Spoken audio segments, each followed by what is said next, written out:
First off, if you like what you hear and you're a techie and you're looking to do something interesting, we're hiring a sysadmin. So if you like what you hear, come see me afterwards.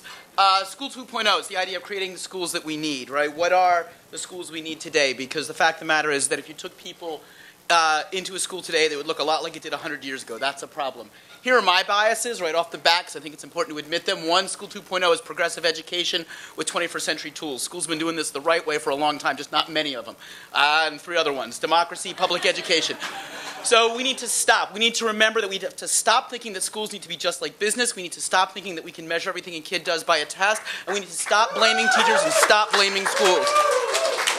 Okay, one more thing about where we are today.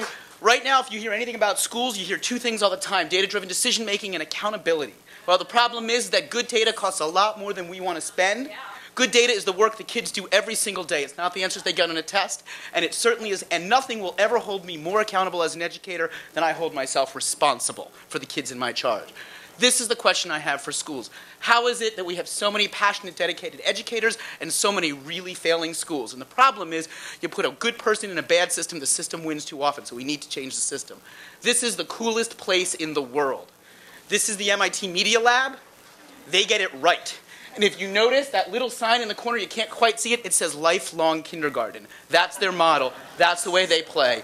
That's what we've got to do. Instead, what we have are schools that look like this. This is from the Slide Rule Museum, folks. That's a problem, right? It used to be everybody needed to learn how to do that, and today no one does. So Alvin Toffler said it best. It's not going to be about can you read or write, it's can you learn how to unlearn. What do we need? We need caring institutions. We need to remember that we teach kids before we teach subjects. That is the most important thing we can do. Too many kids get turned off because they feel like the subject is more important than they are. Wow, I'm 15 seconds ahead. There we go. Student-centered learning. We need to understand it's not about the teacher in the front of the room. The teacher is important. There's no question about that. But it's about what the kids can do. It's about what they can make. It's about creating a 21st century citizen. That was the bias I forgot, by the way. It's not about a workforce. It's about a citizenry. And they're very, very different. We need to make schools that are inquiry-driven. We need to ask questions together as a community, right? We know how we learn best as adults. It's when we've got something to figure out, not when somebody tells us what they want us to know. Why are our schools that way in too many places?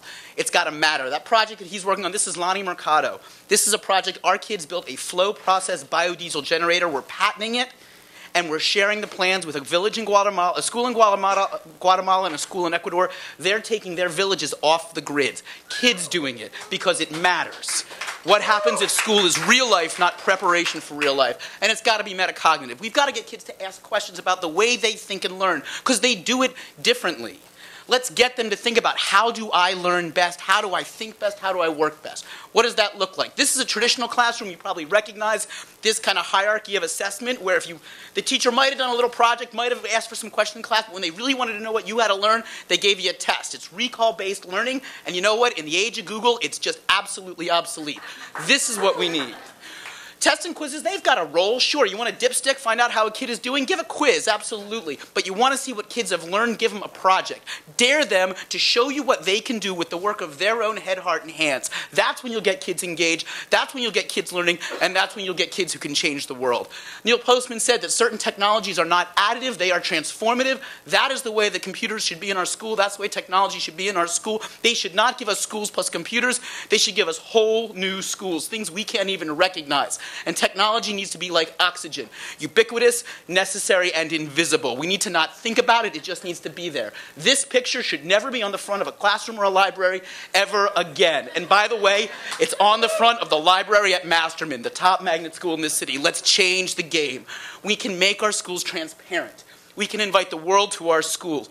We do things where we have broadcasts, we Ustream out plays, we Ustream out class discussions, and we have people from countries all over the world taking part with us. And we can dare our kids to change that world, the world this way. What should every school, what should every class dare kids to do?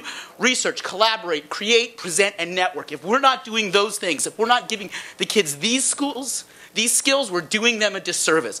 And the last question that this really does raise is, what is the role of the teacher in the age of Google? We've got one thing left to teach, and that is, damn, I'm talking too fast. Come on! Wisdom. Thank you very much. Thank you for letting me do that.